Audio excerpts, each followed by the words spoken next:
Шалы егіті халықара Тотар мұңы фестивалінде бірінші орынға лайық болды. Бұлғар бию театр вокалисті Нияз Хаматшин еш башқарушылар бәйгесінде «Соң түгелдір» жырын башқарды. Қазанда өткен фестивальда Россияның башқа шәһәрләрінен, хәтта Қытайдан да катнашучылар бар иде. Халықара бәйгедә җиңгән шәһәрдәш белән хәбәрчебез очрашты. Uşaqlarının yalqınları dürülere kebek. Бәйгедә катнашу өчен Нияз «Соң түгелдер» дигән җырны сайлый. Бу әсәрне беренче тапкыр башкорт җырчысы башкара. Нияз Хаматшин үзе дә Башкортстан ягыннан. Чалуга килеп төпләнүенә әле 2 ел гына.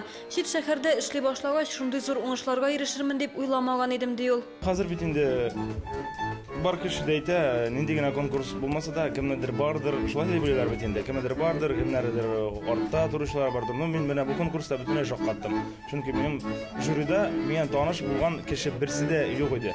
Соңдан инде җиңеп чыккач, алар хәзер барысы да мине таныш. Нияз Хаматшин якын арада башка фестивальләрдә дә катнашырга ниятли. Яңа ел бәйрәмнәреннән соң Башкортстанда үтәчәк Россия күләм фестивальгә җыена. Болгар бию театрында Ниязның аннан да җиңү алып кайтасына ышаналар. Ул талантлы егет бит инде үзен килменә уңай яктан гына күрсәтте. Ул безнең концертларда җырлап, безнең бәлки программаларга яңа дип әйткәндә яңа аһаң үрде шундый инде Нияз бит ул бик дип әйтәм, ул анда харизма бар, сәхнә харизмасы. Ул аны тамашачылар һәрвакыт яратып кабул итәләр. Һәрвакыт аны алкышлыйлар аңа.